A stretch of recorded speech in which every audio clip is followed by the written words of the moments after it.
वो अपनी रोजी रोटी अपने आप कमा सकें और अपने पांव पे खड़े हो सकें। लोक सत्ता ऐसा कोई वादा नहीं करती है कि हम आपको पैसे देंगे, हम आपको ये गिफ्ट देंगे, हम आपको ये फ्रीबीज देंगे। लोक सत्ता कहती है कि हम आपको इसके काबिल बनाएंगे कि आप अपने जीवन दे सकें और देश में कंट्रीब्यूट कर सकें। इस काबिल बनाने की जिम्मेदारी सरकार की है। सरकार की जिम्मेदारी ये नहीं है कि हम आपको फ्री देंगे, हम आपको भिखारी नहीं बनाएंगे, हम आपको अपने पांव पे खड़े होने वाला सशक्त नागरिक तैयार करेंगे। ये कल्पना लोक सत्ता की है एजुकेशन और स्किल डेवलपमेंट प्रोग्राम के बारे में। दूसरी गारंटी, लोक सत्ता ऐसी गारंटी देती है और इसका ऑलरेडी मसौदा भी तैयार हो चुका है, स्कूल एजुकेशन का भी मसौदा तैयार हो चुका है। डिटेल मसौदा अगर आप देखना चाहें, डिटेल प्रोग्राम, ये सब वेबसाइट पे तैयार है। लोक सत्ता ऐसी व्यवस्था करेगी कि health care, both preventive and curative, preventive मतलब पानी, पोल्यूशन, आसपास की जिस व्यवस्था में रहते हैं आप वहां की देख रहा, प्रिवेंटिव यानी कि बीमार पड़े नहीं आप, उसके बारे में हैवी इन्वेस्टमेंट करके वो तैयार ऐसी करेगी ताकि कम से कम बीमार लोग पड़े। दूसरा क्यूरेटिव व्यवस्था, यानी कि बीमार पड़े तो क्या हो, हर गांव में और हर वार्ड में एक फंक्शनल प्राइमरी हेल्थ सेंटर रहेगा जो ग्राम सभा और वार्ड सभा के अधीन होगा और उन्हीं द्वारा चलाया जाएगा। इसकी फंडिंग फ्री होगी, स्टेट करेगा, ऐसी कल्पना है। प्रेशर जो बड़े बड़े हॉस्पिटल्स पे पड़ रहा है आज, जब आपको भीड़ दिखती है, केईम हॉस्पिटल में जाइए, आप किसी भी सरकारी अस्पताल में जाइए आप, क्यों? क्योंकि हमारी जो प्राइमरी हेल्थ सेंटर व्यवस्था है वो कंप्लीटली फेल हो चुकी है। हमने कभी उस पर ध्यान ही नहीं दिया है। आप अगर थोड़ा सा भी फीवर होता है तो आप केईम हॉस्पिटल में लाइन लगा देते हैं। लेकिन लोक सत्ता ने स्टडी किया है कि पूरे देश में इंफ्रास्ट्रक्चर ऑलरेडी है प्राइमरी हेल्थ सेंटर का। आपको हर गांव में, हर वार्ड में हेल्थ सेंटर की बिल्डिंग मिलेगी, लेकिन वो चलता नहीं है क्योंकि उसके ऊपर कभी ध्यान ही नहीं दिया गया। दूसरा, वो सेंट्रलाइज सिस्टम द्वारा चलाया जाता है, इसलिए वो इफेक्टिव नहीं होता। लोकल गवर्नमेंट के, लोकल सेल्फ गवर्नमेंट के अंदर में आना चाहिए, ऐसी कल्पना लेकर गारंटीड हेल्थ व्यवस्था इक्वल टू ऑल। ये नहीं कि बड़े वाले जो रिच लोग हैं वो एसी कमरे में आराम से करा रहे हैं, जो गरीब है बेचारा लाइनों में लग के मर जा रहा है। ऐसी व्यवस्था की गारंटीड है। ये केवल बात नहीं है क्योंकि हर पॉलिटिकल पार्टी बात करती है। अगर वेबसाइट पर जाएं तो कैसे ये अचीव किया जाएगा, कितने धन की आवश्यकता है इसको करने के लिए, क्या क्या ऑलरेडी एग्जिस्टिंग है इस देश में, कितना इंफ्रास्ट्रक्चर ऑलरेडी तैयार है, ये पूरा डॉक्यूमेंट आपको लोक सत्ता के पास मिल जाएगा। क्योंकि मैंने शुरू में कहा, foundation for democratic reforms and foundation for democratic reforms in India are only working for that kind of work, जो पता लगा रही है हम क्या क्या करना चाहिए। सोशल सिक्योरिटी, ऐसी व्यवस्था तैयार करना जो सेल्फ मैकेनिज्म द्वारा चलने वाली सोशल सिक्योरिटी हो, यानी कि कोई भी किसी गरीबी के कारण न मर जाए। फ्री भी नहीं देना है, उसको दान नहीं देना है, लेकिन ऐसी व्यवस्था, कंट्रीब्यूटरी व्यवस्था तैयार की जाए जिससे कि भविष्य सबका सुरक्षित हो सके। इसकी डिटेल में अगर आप जाना चाहेंगे तो फिर बाद में चर्चा करेंगे, लेकिन ऐसी एक व्यवस्था की कल्पना की गई है, social security. Government at door step, ऐसी सरकार की व्यवस्था ताकि आपके 90% जो काम है वो लोकल गवर्नमेंट द्वारा ही, मतलब आपको डिस्ट्रिक्ट से बाहर जाना ही नहीं पड़े, आपको वार्ड ऑफिस या ग्राम सभा से बाहर जाना ही नहीं पड़े। Government at door step, Gram Swaraj जिसे कहा गया है। तो जैसे कि अभी एक सेशन, अंत में सेशन होगा, डॉक्टर केदार दीवान लेंगे उसकी मुंबई में अर्बन व्यवस्था में क्या होगा। अर्बन व्यवस्था में वार्ड कमेटी और वार्ड सभा की कल्पना की गई है।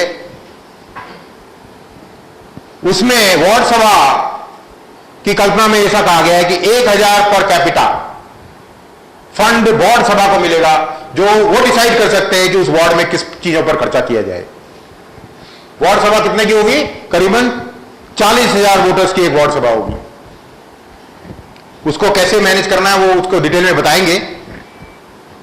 गांव में इसी तरह पर कैपिटा, मतलब करीबन 6 करोड़ रुपया अपने मुंबई में एक वार्ड सभा को मिलेगा, ताकि वो अपनी जरूरतों के मुताबिक अपने एरिया में वार्ड सभा द्वारा रेजोल्यूशन पास करके उन पर खर्चा कर सके, उनको सुपरवाइज कर सके।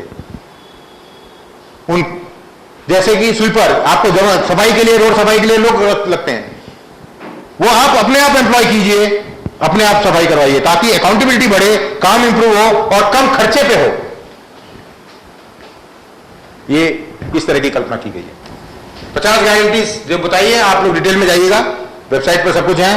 इंपॉर्टेंट है अबॉलिशिंग कास्ट इन 1 जनरेशन, ये गारंटीड है लोकसत्ता की। एक जनरेशन के अंदर कास्ट का अबॉलिशन करना, नॉट बाय लॉ कि कल से कास्ट नहीं होगी, उससे नहीं होगा, पेपर पे हो जाएगा, सही में होगा नहीं होगा। एक जनरेशन में लोकसत्ता ऐसी गवर्नेंस व्यवस्था तैयार करेगी कि हर बच्चा पढ़ा लिखा बनेगा, हर बच्चा काबिल बनेगा, हर बच्चा खड़ा हो जाएगा अपने पांव पर, कास्ट की जरूरत नहीं पड़ेगी। एक जनरेशन में ऐसी व्यवस्था हेल्थ केयर की तैयार होगी, बीमार पड़ने पे चॉइस ये नहीं रहेगी कि मैं दवाई खरीदूं या खाना खाऊं। आज 90% केसेस में गरीबों में एक चॉइस है कि मैं दवाई ले लूं या खाना खाऊं।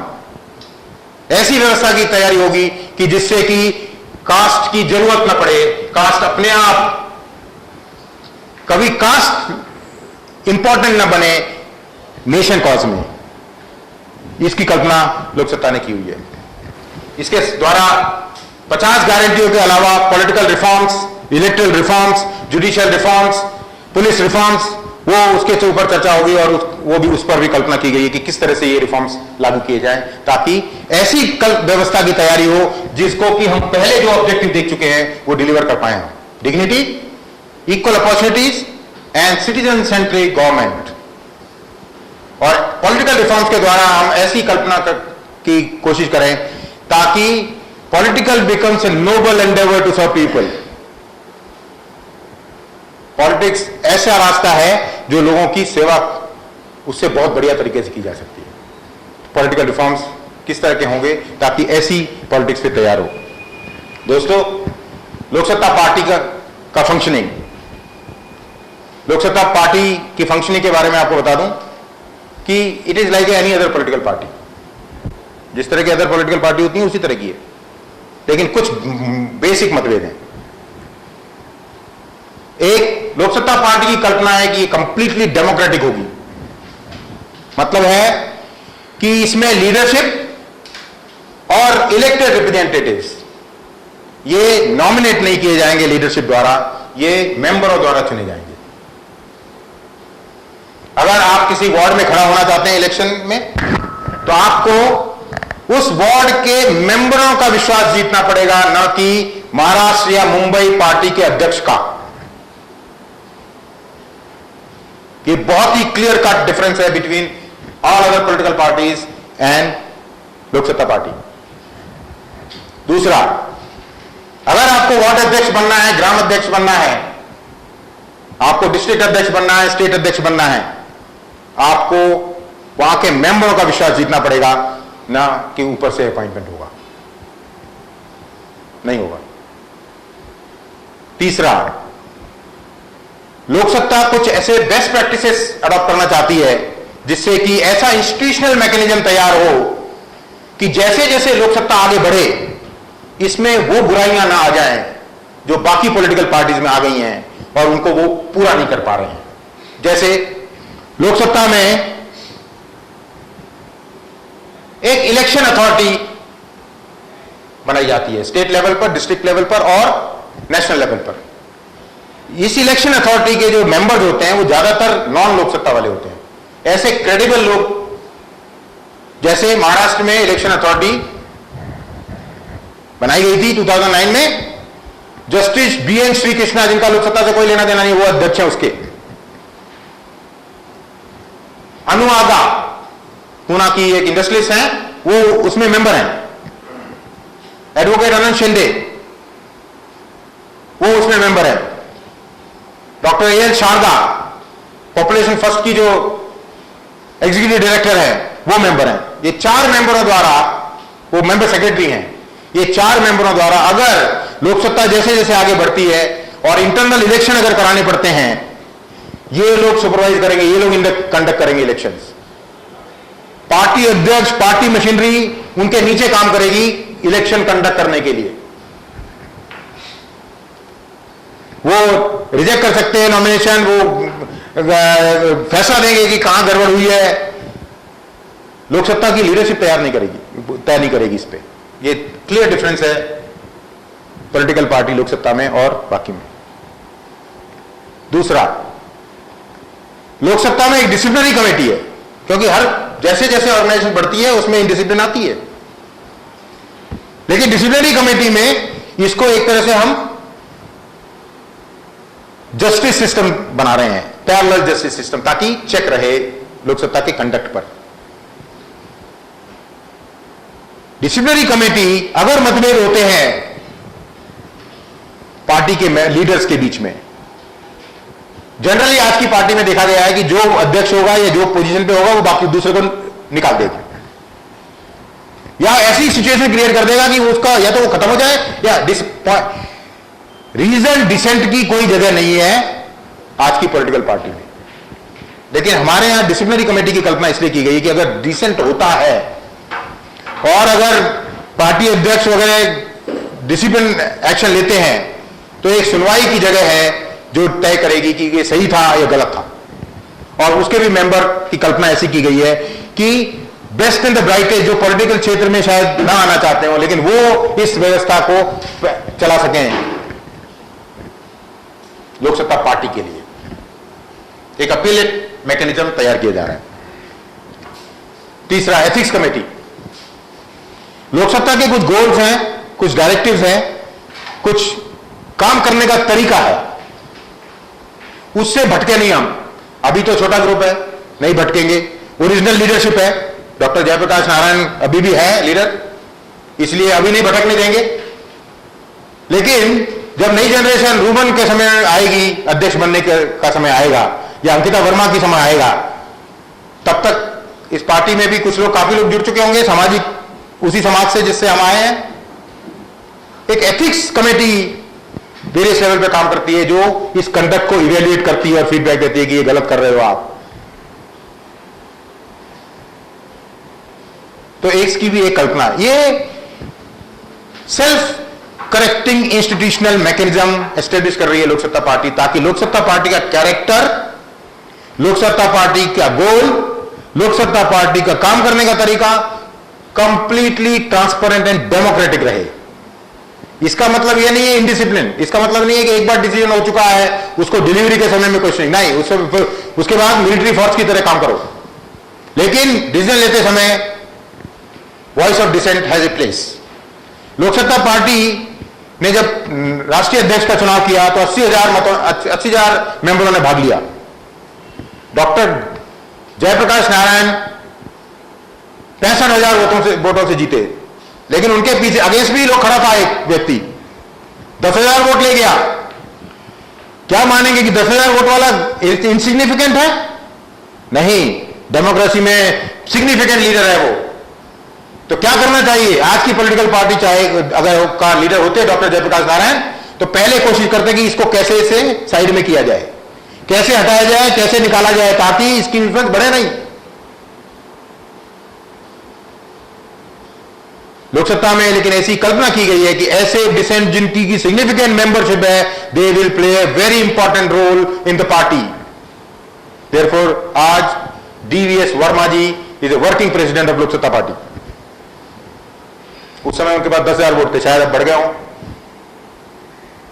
शायद वो रिप्लेस कर दें डॉक्टर जयप्रकाश नारायण को next time. Doctor Jayaprakash Narayan ji को बहुत मेहनत करनी पड़ेगी अपनी कुर्सी बचाने के लिए, अगर उनको लीडर बने रहना है तो।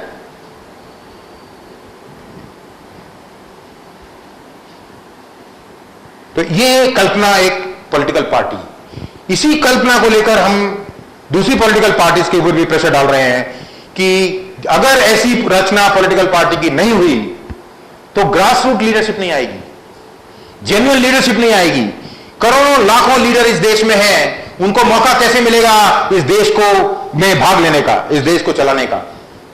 क्या केवल कुछ फैमिली चलाती रहेंगी इस देश को, या केवल क्रिमिनल चलाते रहेंगे इस देश को? या केवल पैसे वाले लोग चलाते रहेंगे इस देश को? क्या भविष्य सुरक्षित है ऐसे कल्पना से? नहीं। इसलिए कोशिश की जा रही है कि ऐसी पॉलिटिकल पार्टी की रचना हो। पॉलिटिकल पार्टी का कॉन्स्टिट्यूशन होता है, एक कॉन्स्टिट्यूशन होता है। वो छोटी पुस्तिका ले आओ, कॉन्स्टिट्यूशन पता है ना? एक कॉन्स्टिट्यूशन होता है। कॉन्स्टिट्यूशन वेबसाइट पे आपको मिल जाएगा। मेरी प्रार्थना है आपसे कि सभी लोग पढ़ें उसको, कि कॉन्स्टिट्यूशन किसी भी पॉलिटिकल पार्टी का या ऑर्गेनाइजेशन का जान होती है। वो एक डायरेक्शन सेट करती है। वेबसाइट पर तैयार है, वेबसाइट पर आप कॉन्स्टिट्यूशन पा सकते हैं।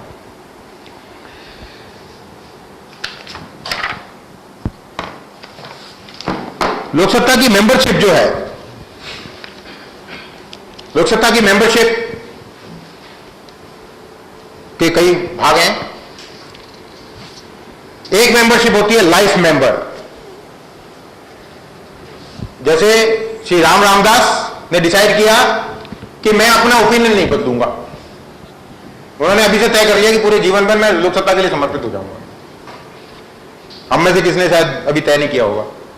तो उन्होंने डिसाइड किया कि कुछ भी हो जाए मैं लाइफ मेंबर बन जाऊंगा। 10,000 रुपए दिए और सिग्निफिकेंट टाइम लगा रहे हैं लोकसत्ता को आगे बढ़ाने के लिए। तो 10,000 रुपए की एक फीस का लाइफ मेंबरशिप है। दूसरा होती है एग्जीक्यूटिव मेंबरशिप। लाइफ मेंबरशिप वाले जो व्यक्ति हैं, लीडर हैं, वो लीडर बन सकते हैं। वो लीडरशिप के इलेक्शन में खड़े हो सकते हैं। वो कैंडिडेट बन सकते हैं। उनको सारे वोटिंग राइट है हर जगह। जहां भी उनकी कल्पना है, उनकी भागी सहभागिता, उनको वोटिंग राइट है।